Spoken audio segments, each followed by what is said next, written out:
La promotion de l'innovation numérique, un engagement pour accompagner les jeunes entrepreneurs à travers divers programmes, que ce soit l'application ADAS ou encore Nanatech. La BOA soutient le Togo pour la mécanisation de l'agriculture togolaise, un partenariat de financement pour aider les producteurs à accroître leur productivité a été signé la semaine dernière et vous suivrez dans ce journal les atouts de ce partenariat. C'était le sommaire. Madame, Monsieur, bonsoir. Heureuse de vous retrouver encore ce soir pour ce numéro du journal de l'économie. Le secteur agricole, une priorité pour le gouvernement qui déploie des moyens nécessaires pour accompagner les producteurs. La BOA soutient donc ces efforts à travers un partenariat de financement. Il sera question d'outiller les producteurs des tracteurs afin d'améliorer la productivité. Clarisse Atticlet nous en dit davantage. La mécanisation agricole est l'une des clés pour augmenter la productivité, améliorer les rendements et réduire la pénibilité du travail des agriculteurs. La Bank of Africa vient en appui au secteur à travers des tracteurs qui seront disposés dans les 5 régions économiques du pays. Les producteurs organisés en coopérative de prestation de services mécanisés pourront en bénéficier, ce qui va combler leurs besoins en matériel et équipement pour les travaux d'aménagement et de labour. Les actions tourneront autour de tout ce qui est la finance agricole. Le groupe Bank of Africa a mis en place une enveloppe globale pour accompagner ce projet du gouvernement, notamment en mettant à disposition des ressources financières afin d'accompagner les agriculteurs dans l'accomplissement et dans la réalisation de leurs différents projets. La mise à disposition de ce matériel constitue un pan du partenariat entre le ministère de l'Agriculture, de l'Élevage et du Développement rural et la BOA Togo.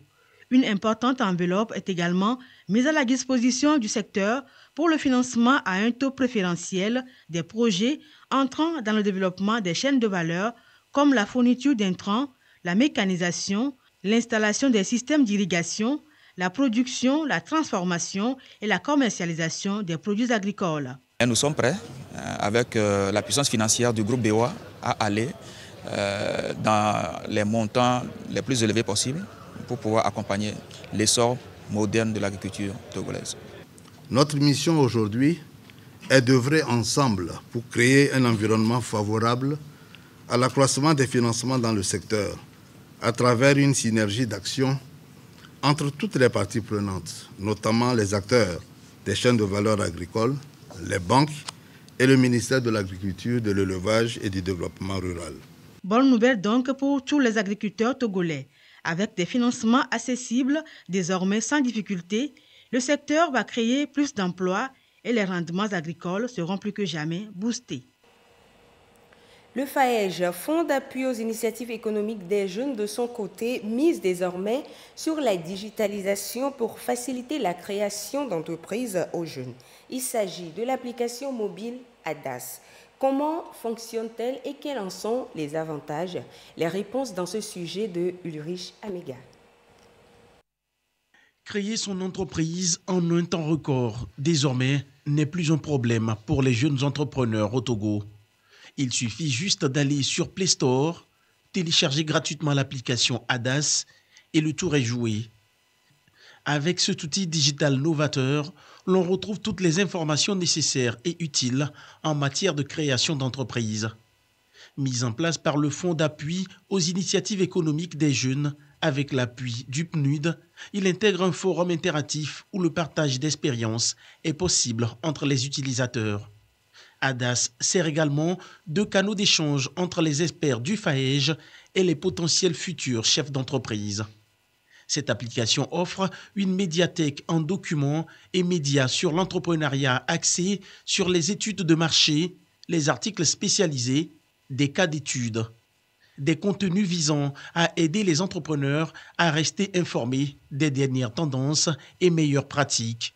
À travers cet outil digital, le chef de l'État, Faure Essozinana Simbe, traduit dans les actes sa politique d'insertion socio-professionnelle des jeunes. ADAS, c'est aussi des exercices de simulation sur des aspects essentiels dans le processus de création d'entreprise. À chaque séquence du parcours d'apprentissage, le détenteur d'un score et des badges se voit décerner un trophée qui s'affiche dans le tableau web de pilotage. À travers des jeux à la fois ludiques qu'éducatifs, l'application concède des compétences pratiques aux utilisateurs en leur donnant la possibilité de prendre des décisions dans des scénarios proposés. Elle génère automatiquement des plans d'affaires en PDF, facilitant ainsi la structuration et la présentation des projets. 3 langues y sont intégrées. L'utilisateur a le choix entre le français, l'évé et le cabiais. Une démarche qui vise à faciliter son usage aux populations. Ceci montre une œuvre numérique salutaire du FAEJ à la taille de l'ambition de digitalisation des services portée par le président de la République. L'institution s'engage à favoriser l'inclusion sociale et financière des jeunes par la création des activités génératrices de revenus. Après plus d'une décennie d'activité, le FAEJ a permis la création de plus de 26 000 emplois durables pour un financement de plus de 8,6 milliards francs CFA de crédits octroyés à ses bénéficiaires.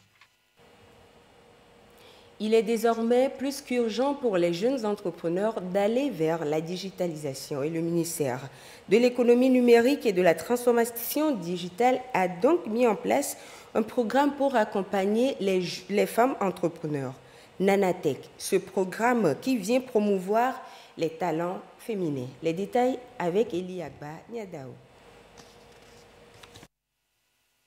La promotion de l'entrepreneuriat des femmes, une des préoccupations du ministère de l'économie numérique et de la transformation digitale.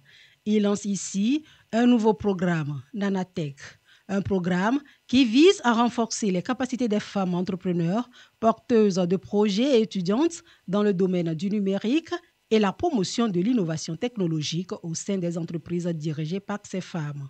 Une initiative qui va stimuler l'innovation et booster la position commerciale des femmes. Nous avons reçu les outils pour travailler, tels que des téléphones portables pour pouvoir le faire, mais aussi des cours sur le Excel des entrepreneurs par exemple, ou encore comment faire des recherches en ligne ou comment utiliser Internet dans son business. Ça amène en fait mon entreprise à un autre niveau de l'entrepreneuriat.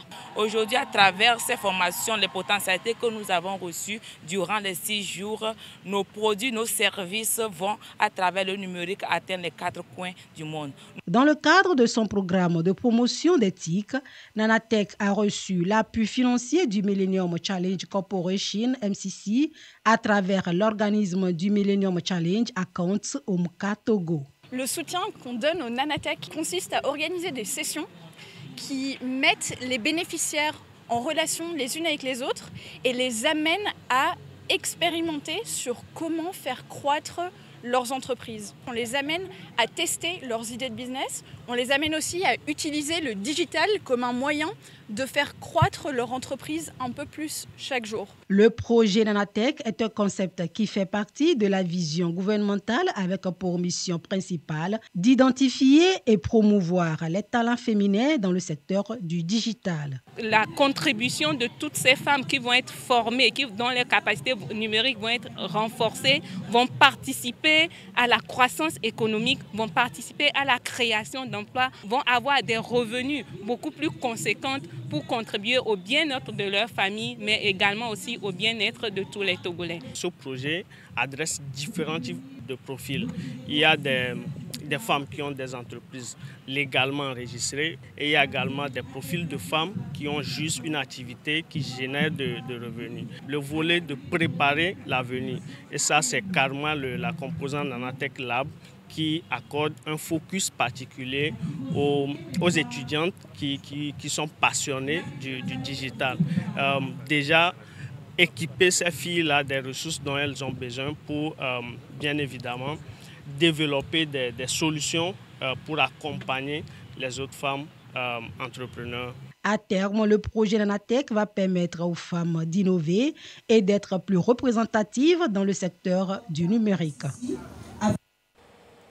La digitalisation également au cœur des opérations financières.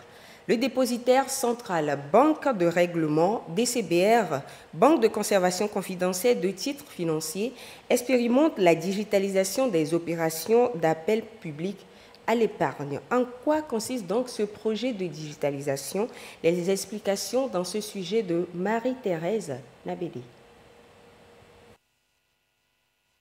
La digitalisation des opérations d'appel public à l'épargne, un projet du dépositaire central Banque de Règlement. Selon le directeur général du DCBR, le projet va permettre de mettre en place une solution automatisée pour gérer les processus opérationnels relatifs à la phase de souscription sur le marché primaire. À terme, il devrait faciliter l'accès à la souscription aux intervenants et aux investisseurs. Notre stratégie, c'est d'automatiser au maximum nos interactions de manière à éliminer tous les aspects papier, les aspects manuels. Statistiquement, 90% des individus ont un portable, ont des porte-monnaies électroniques. Donc l'idée, c'est de leur permettre, à partir de leur téléphone, de pouvoir souscrire, de payer avec leur porte-monnaie électronique et de pouvoir, de manière sécurisée, suivre leur portefeuille et avoir leur portefeuille dans leur poche. Ça, c'est vraiment l'aspect sur lequel le régulateur insiste beaucoup et sur lequel nous travaillons pour que cela se fasse. D'autres projets sont également en cours d'exécution. Il s'agit de l'inscription en compte niveau client, de la révision du cycle de règlement, de l'adoption des standards SWIFT et de la mise en place de la plateforme d'échange documentaire. Le DCBR des titres du marché boursier régional facilite aussi la liquidation des transactions boursières. On en vient maintenant à ce Forum international Afrique Développement 2024 qui se tient à Casablanca au Maroc du 27 au 28 juin prochain. Et c'est sur l'initiative du groupe Attijari Wafa Bank à travers son club Afrique Développement sur le thème « Ici, on investit ». Suivons avec Carmen Madié Akako. Plus de 2000 chefs d'entreprise et décideurs politiques de 30 pays du continent et des pays partenaires sont attendus au Forum Afrique Développement 2024 qui se tient les 27 et 28 juin à Casablanca au Maroc. Le FIAD prévoit un dispositif d'envergure de mise en relation structurée avec les opérateurs participants, une conférence de haut niveau sur les enjeux du développement et d'investissement en Afrique, ainsi qu'un marché de l'investissement. Fort de ces 6 précédentes éditions organisées depuis 2010 à Casablanca, le FIAD est devenu la plateforme de référence du secteur privé africain en matière d'échange, d'investissement et de coopération intra-africaine. Le Togo sera bien représenté à ce grand événement par une quarantaine d'opérateurs économiques et la BIA Togo, filiale du groupe Attijari Wafa Bank. Et précisons que le ministère de la Promotion de l'Investissement prend également part à ce forum. Et en marge des travaux, le ministère va animer le marché de l'investissement de cette année. Suivons à présent les cours des devises de ce mardi 25 juin 2024. Le dollar américain s'établit à 608 à l'achat et 615 à la vente. Le yen japonais 3,805 à l'achat et 3,865 à la vente. Quant à la livre sterling, elle est de 772,50 à l'achat et 779,50 à la vente. Le franc suisse 681,75 à l'achat et 687,75 à la vente. Le dollar canadien est de 440,50 à l'achat et 451,50 à la vente. Le yuan chinois s'établit à 83,250 à l'achat et 85 à la vente. L'euro reste inchangé, 655,95 à l'achat comme à la vente. Autrefois confinée à des tâches administratives, la fonction de directeur des ressources humaines a évolué pour devenir un pilier stratégique de la croissance et de la compétitivité. Le DRH moderne joue un rôle crucial en alignant les objectifs des employés avec ceux de l'entreprise. Et cela favorise l'innovation ainsi que la productivité. Quelles sont alors les fonctions des ressources humaines dans une entreprise? Les éléments de réponse avec Arefa Nuchugan avec la voix de Marie-Thérèse Nabédé. Dans le monde des affaires, les ressources humaines jouent un rôle crucial dans la croissance et la compétitivité des entreprises.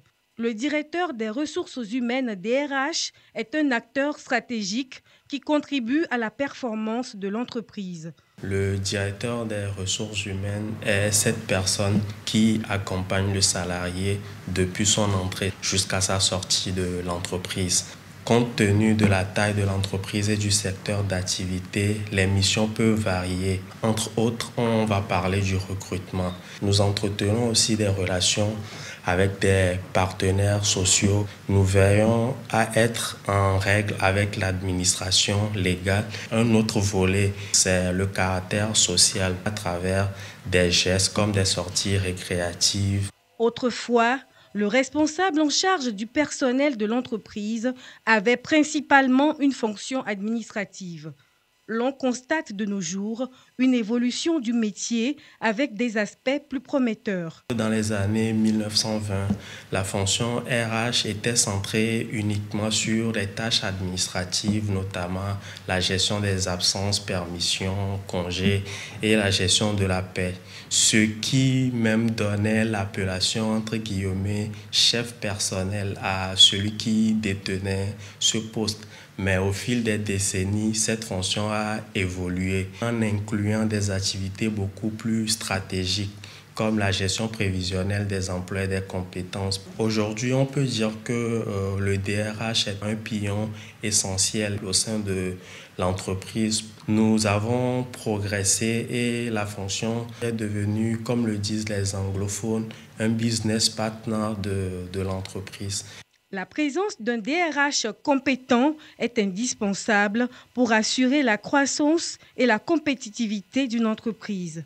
Grâce à ces initiatives, l'entreprise parvient à attirer et à retenir les talents, à améliorer la satisfaction et l'engagement des employés.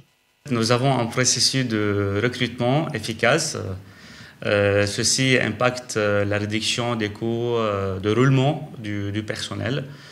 Nous avons aussi les bons profils au poste clé et même on a un renforcement des équipes existantes, l'engagement des employés et une meilleure gestion des compétences. Une pratique RH comme le développement des compétences fournit à l'entreprise et aux collaborateurs des connaissances accrues que ces derniers mettront au service de l'entreprise. Et d'un point de vue psychologique, la motivation des collaborateurs et leur rémunération auront un impact significatif sur la productivité et la croissance.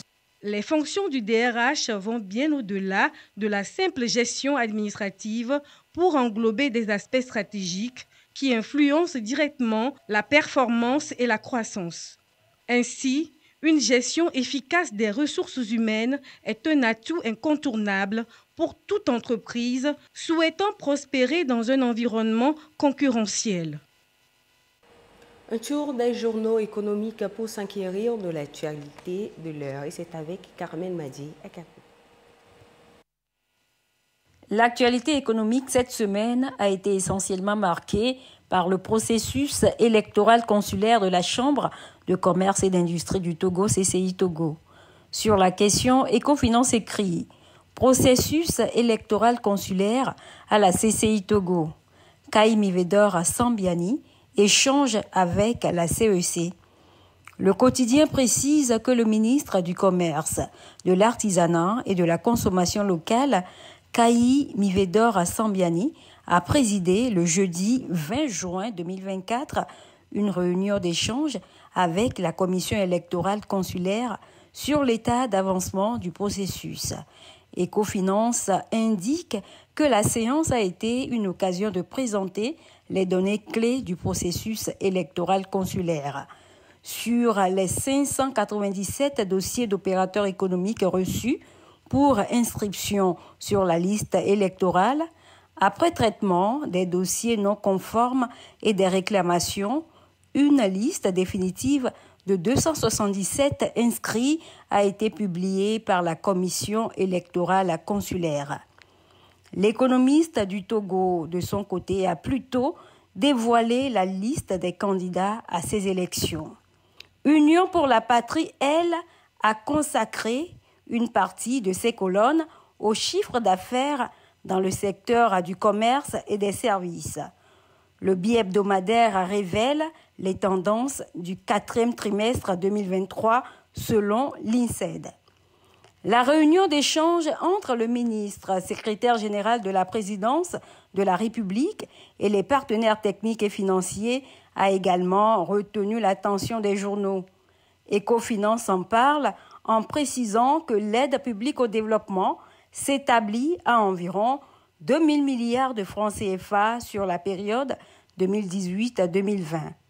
L'économiste du Togo revient sur la question à la une de son numéro 380 du 24 juin dernier en écrivant « Échange avec les partenaires financiers à Lomé, faire l'état de la coopération et identifier les principaux défis ». Ainsi se referme ce journal consacré à l'actualité économique. Merci de nous avoir suivis et quant à moi, il ne me reste qu'à vous souhaiter une excellente soirée.